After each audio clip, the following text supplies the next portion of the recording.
नमस्कार बच्चों, good evening, Radhe Radhe. क्या हाल है? बढ़िया होंगे। और गणेश चतुर्थी अच्छी रही होगी आपकी।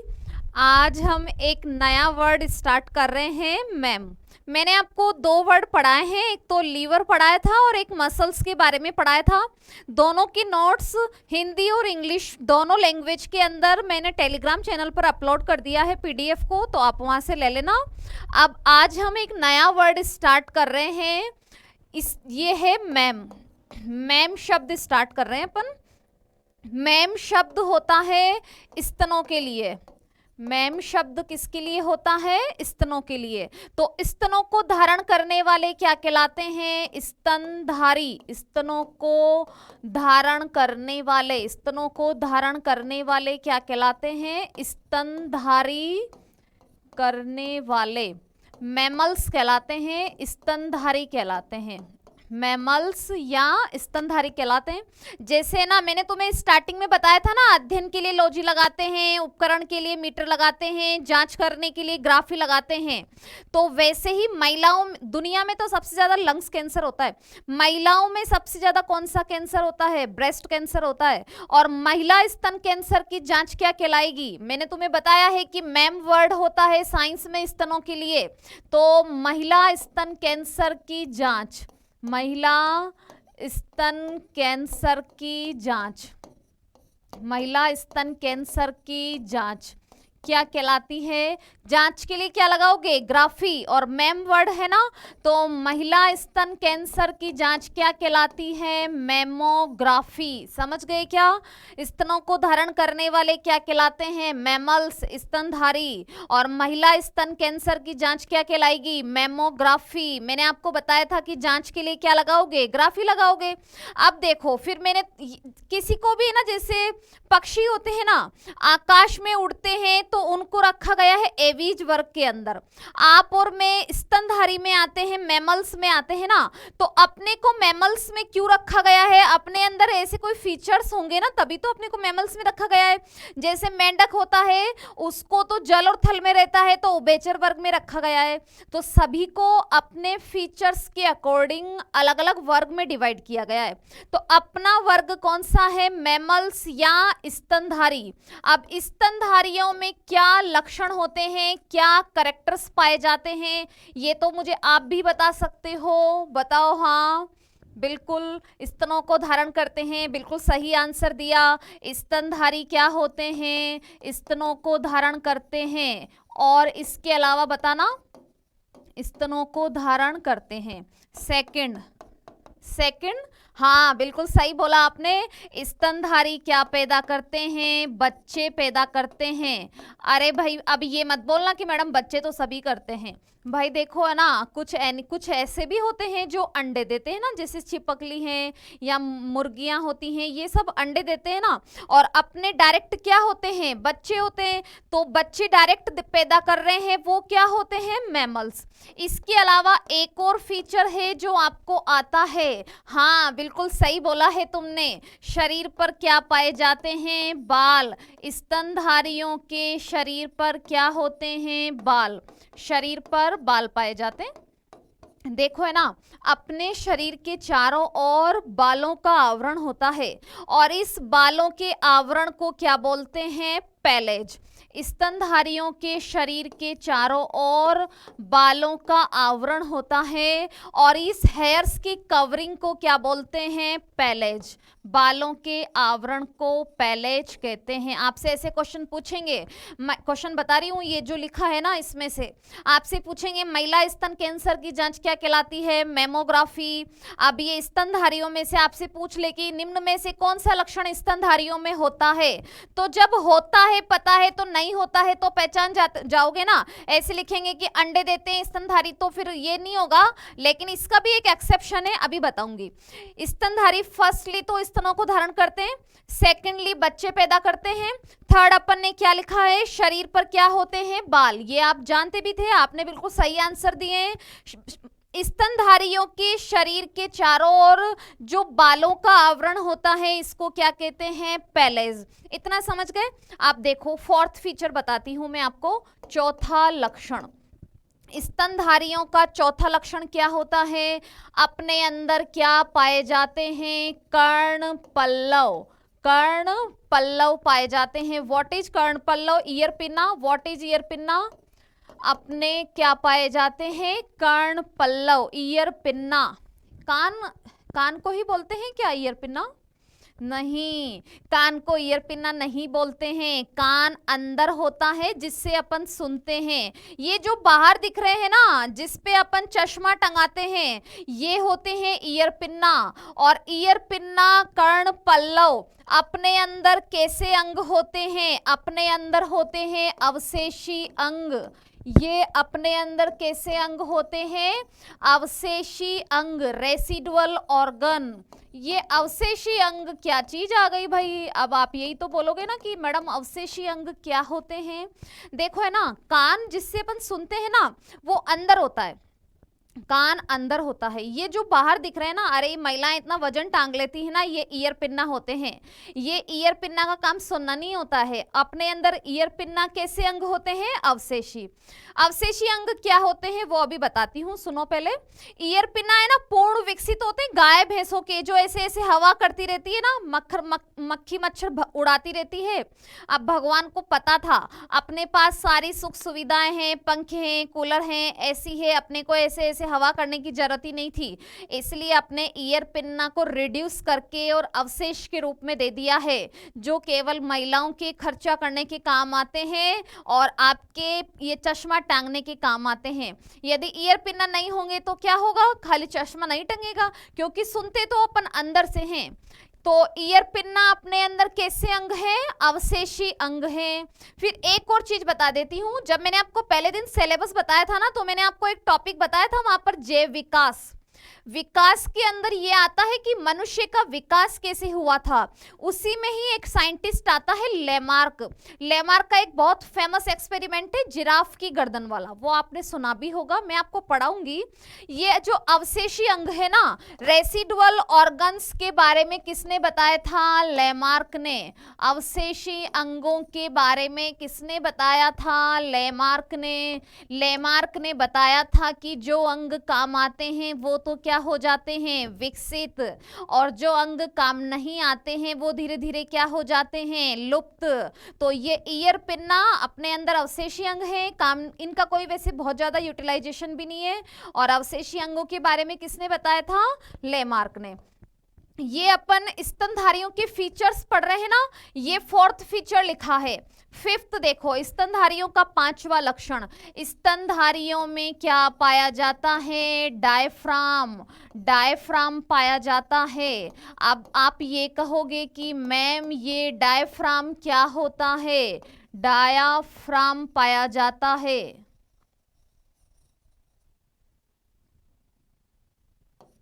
देखो मेरी बात सुनो, अपना जो शरीर होता है ना, डायफ्राम बहुत आता है एग्जाम में। ये जो शरीर है ना, इसमें यहाँ पर एक पेशियों की बनी हुई पट्टी होती है। ये पेशियों की जो पट्टी होती है ना, इसी को ही डायफ्राम कहते हैं। और डायफ्राम अपनी अपर बॉडी को 2 पार्ट्स में डिवाइड करता है। फर्स्ट ऊपर वाली होती है थोरेसिक कैविटी और नीचे वाली होती है एब्डोमिनल कैविटी।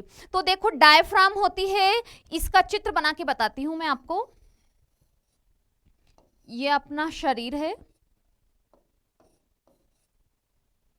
शरीर में यहां पर एक रेडियल मसल्स की पट्टी पाई जाती है।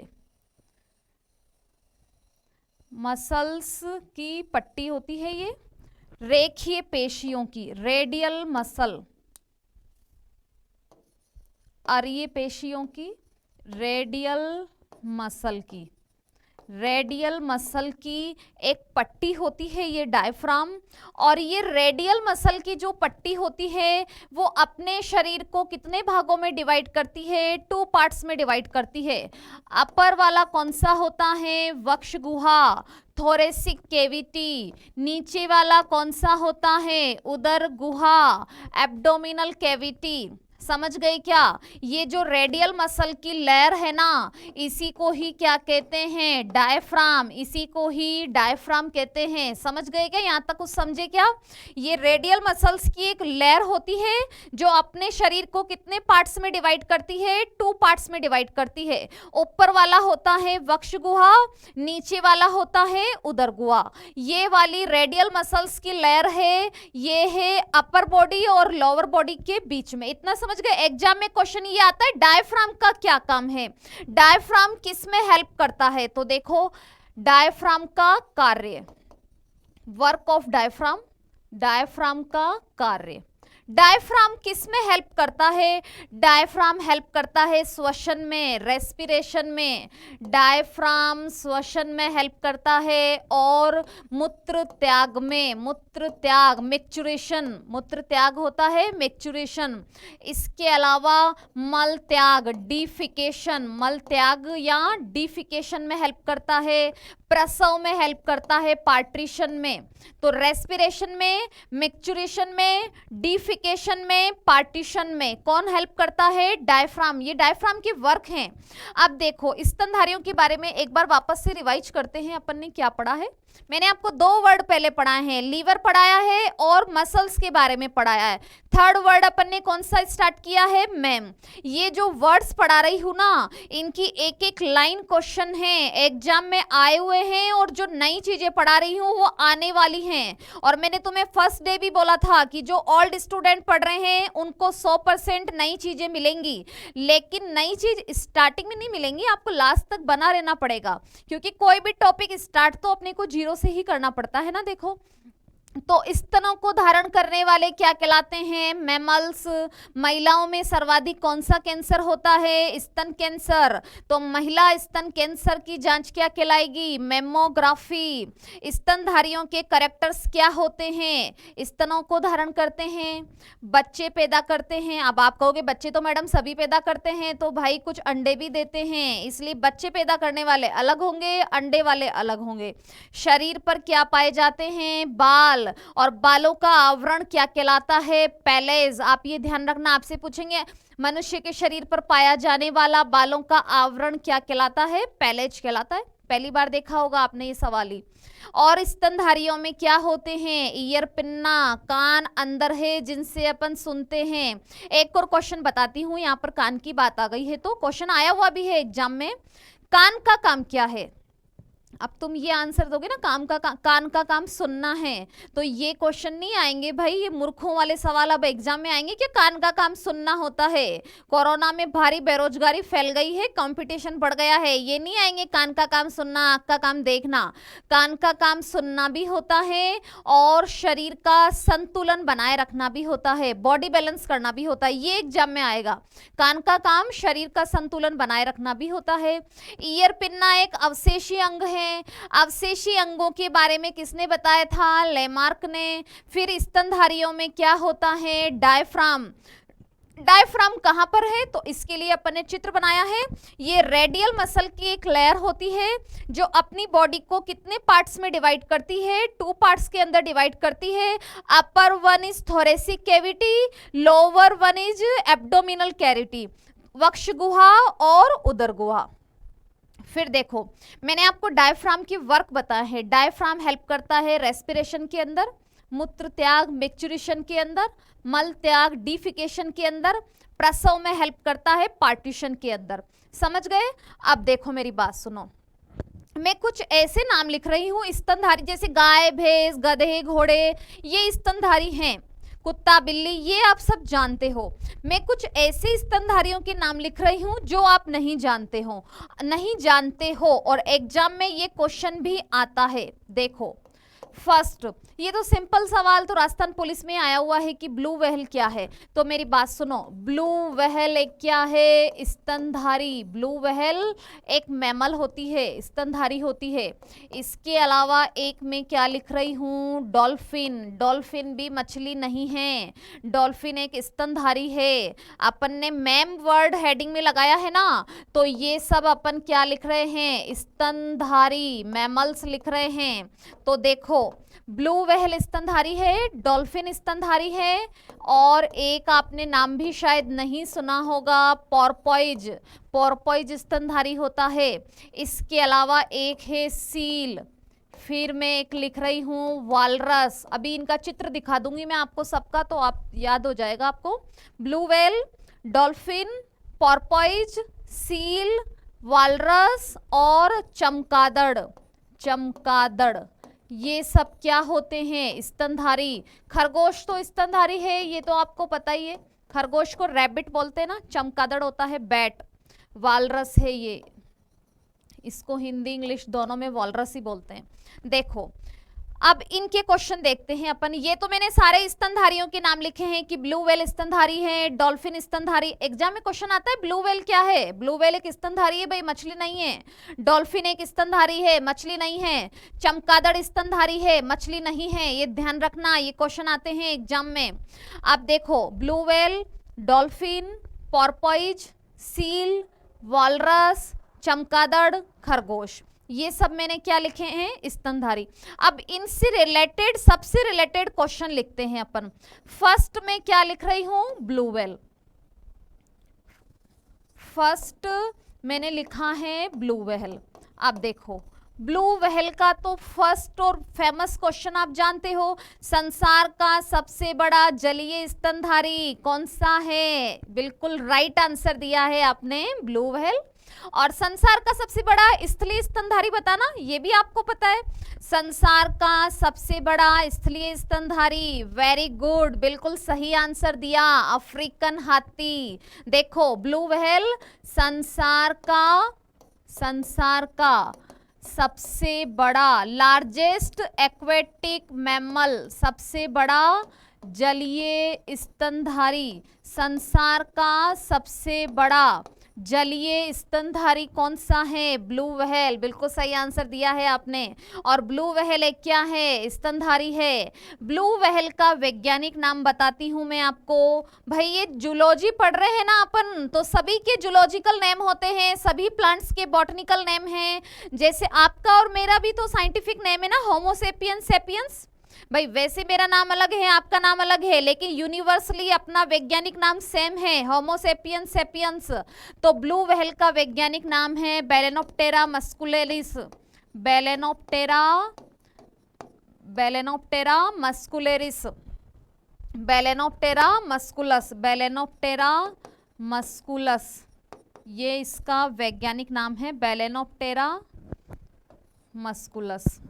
समझ गए क्या? देखो ब्लू व्हेल संसार का सबसे बड़ा जलीय स्तनधारी है और इसका वैज्ञानिक नाम क्या है? Balaenoptera musculus. ये इस ब्लू व्हेल के बारे में इतना याद रखो।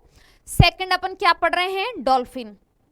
सेकंड अपन पढ़ रहे हैं डॉल्फिन। ब्लू व्हेल का चित्र दिखा दूं आपको एक बार, देखो ब्लू व्हेल का डायग्राम देख लो।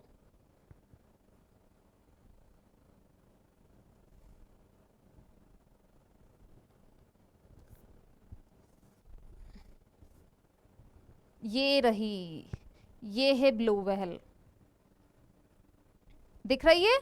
ऐसे पानी से बाहर आ रही है ना, उछल के जंप लगा के पानी से बाहर आती है। अच्छा तो चलो फिर एक और क्वेश्चन का आंसर दो।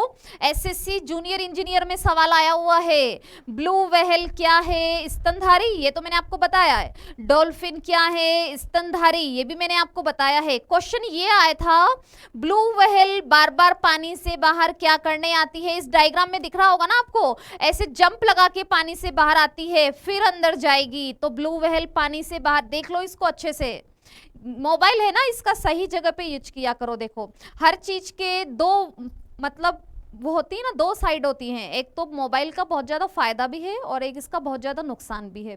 और 90% यूथ इसका नुकसान उठा रही है, 10% है जो इसका फायदा उठा रहे हैं। सबसे बड़ा फायदा तो अभी अपन इससे पढ़ रहे हैं ना, आप मोबाइल से पढ़ लेते हो, इससे बड़ा तो क्या फायदा होगा। लेकिन 90% इसकी वजह से बर्बाद भी हो रहे हैं ना, क्योंकि वो नेट में, नेट खत्म करने के लिए पता नहीं कहाँ कहाँ दिमाग लगाते रहते हैं। काम की चीजें देखा करो। ये ब्लू व्हेल ऐसे जंप लगा के बाहर आई है, ये जंप जंप लगा के बाहर क्या करने आती है? अब मेरी बात सुनो, मैंने आपको बताया है ब्लू व्हेल मछली नहीं है, ब्लू व्हेल स्तनधारी है। स्तनधारी में आप और मैं आते हैं। बताओ अपन श्वसन कैसे करते हैं? आप और मैं कैसे श्वसन करते हैं? रेस्पिरेशन कैसे होता है अपने अंदर? सांस लेते हैं, रेस्पिरेशन कैसे होता है? अपन लंग से श्वसन करते हैं ना भाई। तो ब्लू व्हेल और डॉल्फिन दोनों स्तनधारी हैं, दोनों फेफड़ों से श्वसन करती हैं। ये ध्यान रखना, इंपॉर्टेंट क्वेश्चन है ये। ब्लू व्हेल और डॉल्फिन, ब्लू व्हेल और डॉल्फिन किससे श्वसन करती है? फेफड़ों से श्वसन करती है। ब्लू व्हेल और डॉल्फिन फेफड़ों द्वारा श्वसन करती है, फेफड़ों द्वारा श्वसन करती है। अब फेफड़ों द्वारा श्वसन करती है ना, तो ये इसलिए जंप लगा लगा के पानी से बाहर आती है वायुमंडल से ऑक्सीजन लेने के लिए। तो ये पानी से बाहर क्या करने आती है? पानी से बाहर, अभी डायग्राम में दिखाया था ना, ब्लू व्हेल ऐसे जंप लगा के बाहर आ रही थी। पानी से बाहर ऑक्सीजन लेने आती हैं, ऑक्सीजन लेने आती हैं, वायुमंडल से खुली ऑक्सीजन लेने आती हैं। क्योंकि जो मछलियां होती है ना, अच्छा मुझे एक क्वेश्चन का आंसर दो, जो रियल फिशेज है ना, वास्तविक मछलियां हैं, वो कैसे श्वसन करती हैं? बताओ। वास्तविक, ये जानते हो आप, कक्षा 6 का सवाल है। वास्तविक मछलियां कैसे श्वसन करती हैं? बिल्कुल सही बोला आपने, मछलियां गिल से श्वसन करती हैं। जो रियल फिशेज होती है ना, वास्तविक मछलियां, एक्चुअल फिशेज किससे श्वसन करती हैं? वो गिल्स से श्वसन करती हैं, गलफड़ों से श्वसन करती हैं। पानी से बाहर क्यों नहीं आती है जंप लगा लगा के? क्योंकि वो जल में घुली हुई ऑक्सीजन का यूज करती है, पानी में जो घुली हुई ऑक्सीजन होती है उसका यूज करती है। ये दोनों स्तनधारी हैं, फेफड़ों से श्वसन करती है, पानी से बाहर आती है, वायुमंडल से खुली ऑक्सीजन। अरे आप और मैं कैसे, कौन सी ऑक्सीजन ले रहे हैं? वायुमंडल से खुली ऑक्सीजन ही तो ले रहे हैं ना। तो ये पानी से बाहर वायुमंडल से खुली ऑक्सीजन लेने आती है। समझ गए? तो ये ब्लू व्हेल और किसकी बात कर रहे थे अपन? श्वसन के लिए डॉल्फिन की। अब डॉल्फिन का क्वेश्चन आता है, देखो डॉल्फिन के 2-3 क्वेश्चन बहुत इंपॉर्टेंट हैं। डॉल्फिन क्या है? तो ये भाई एक स्तनधारी है, लेकिन ये क्वेश्चन नहीं आता है, एसएससी में बहुत आया हुआ है। राष्ट्रीय जलीय जीव, राष्ट्रीय जलीय जीव कौन सा है? नेशनल एक्वेटिक एनिमल, राष्ट्रीय जलीय जीव, नेशनल एक्वेटिक एनिमल कौन सा है? गंगा की डॉल्फिन, राष्ट्रीय जलीय जीव गंगा की डॉल्फिन। राष्ट्रीय जलीय जीव कौन सा है? गंगा की डॉल्फिन। गंगा की डॉल्फिन के संरक्षण के लिए उसको राष्ट्रीय जलीय जीव बनाया गया है। ये एग्जाम में क्वेश्चन आया हुआ है ना, इसको 2009 में राष्ट्रीय जलीय जीव बनाया गया था। और ब्लू व्हेल का वैज्ञानिक नाम क्या है? बेलेनोप्टेरा मस्कुलस। वापस बोलो एक बार, ब्लू व्हेल का वैज्ञानिक नाम बेलेनोप्टेरा मस्कुलस। और डॉल्फिन का वैज्ञानिक नाम, डॉल्फिन का वैज्ञानिक नाम, zoological name of dolphin platanista gangetic. Dolphin का वैज्ञानिक नाम क्या है? Platanista gangetic. समझ गए क्या? प्लाटानिस्टा गैंगेटिक राष्ट्रीय जलीय जीव बनाया गया। इसका फिर इसके अलावा भी एक और क्वेश्चन आता है। देखो आपने बच्चों, छोटे बच्चों के स्कूलों के नाम देखे होंगे ना, dolphin school, dolphin international school. क्यों रखते हैं उनका ऐसा नाम भाई? ब्लू व्हेल स्कूल रख दे, देखा, हाथी स्कूल रख दे, क्यों नहीं रखते हैं? क्योंकि डॉल्फिन मनुष्य के बाद में दूसरा बुद्धिजीवी प्राणी है। मनुष्य के बाद दूसरा बुद्धिजीवी प्राणी, मनुष्य के बाद दूसरा बुद्धिजीवी प्राणी, मनुष्य के बाद दूसरा बुद्धिजीवी प्राणी कौन सा है? डॉल्फिन। इतना समझ गए? अब आपको मैं डॉल्फिन का भी डायग्राम दिखाती हूँ। देखो डॉल्फिन को देखो एक बार,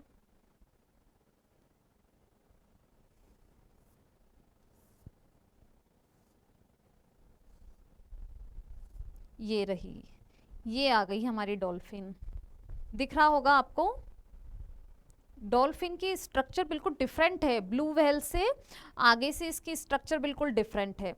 और डॉल्फिन भी क्या है, स्तनधारी है, ये अपना बचाव कर लेती है दुश्मनों से। मनुष्य के बाद में दूसरा बुद्धिजीवी प्राणी है डॉल्फिन। गंगा की नदी में रहने वाली डॉल्फिन है, जिसको राष्ट्रीय जलीय जीव बनाया गया है 2009 में। इसका वैज्ञानिक नाम क्या है, प्लाटानिस्टा गैंगेटिक। ब्लू व्हेल का वैज्ञानिक नाम क्या है, बैलेनोप्टेरा मस्कुलस। समझ गए क्या? तो डॉल्फिन को भी देख लिया आपने। अब देखो इसके बाद में मैं आपको पोर्पोइज भी दिखा देती हूँ। वैसे पोर्पोइज का इतना कोई डिटेल नहीं पढ़ना है अपने को, लेकिन फिर भी आप पोर्पोइज को भी देख लो। एक बार देखने से थोड़ा माइंड में इमेज आ जाती है तो याद करना इजी हो जाता है। ये है पोर्पोइज, ये पानी में रहती है, स्तनधारी है, लेकिन डिफरेंट डिफरेंट है ना भाई। ब्लू व्हेल अलग होती है, डॉल्फिन अलग होती है, पोर्पोइज अलग होती है, तीनों की स्ट्रक्चर भी अलग है। तो ये है पोर्पोइज। तो तीनों आपने देख लिए, ब्लू व्हेल आपने देख ली, डॉल्फिन देख ली, पोर्पोइज देख ली। इसके बाद में मैं आपको क्वेश्चन बताती हूं एक किसका, वॉलरस का। वॉलरस, वॉलरस इंग्लिश और हिंदी में वॉलरस ही होता है। वॉलरस एक तो संकटग्रस्त प्रजाति भी है, संकटग्रस्त प्रजाति है वॉलरस। इसके अलावा जो वॉलरस होता है ना, इसके देखो दिखाती हूं एक बार, वॉलरस देखो।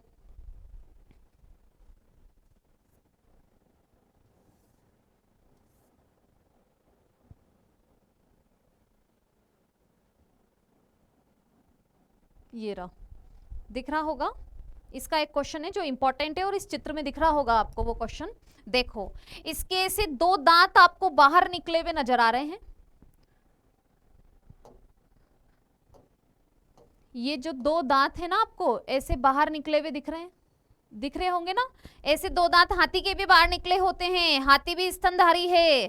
क्वेश्चन एक ही है लेकिन आंसर अलग अलग है। ये भी आता है, हाथी के बाहर निकले हुए दांत कौन से होते हैं, वॉलरस के बाहर निकले हुए दांत कौन से होते हैं। देखो ये वॉलरस है, इसके दो दांत आपको ऐसे बाहर निकले हुए नजर आ रहे हैं।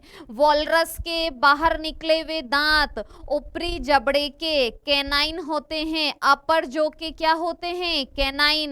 जबकि हाथी के बाहर निकले हुए दांत, हाँ बिल्कुल सही आंसर दिया, होशियार हो गए तुम तो मेरे साथ रह के। हाथी के बाहर निकले हुए दांत होते हैं ऊपरी जबड़े के इंसाइजर, वो अभी लिखा दूंगी, पहले कैनाइन का देख लो। इसके बाहर निकले हुए दांत होते हैं ऊपरी जबड़े के कैनाइन। तो अपन ये क्वेश्चन लिख लेते हैं।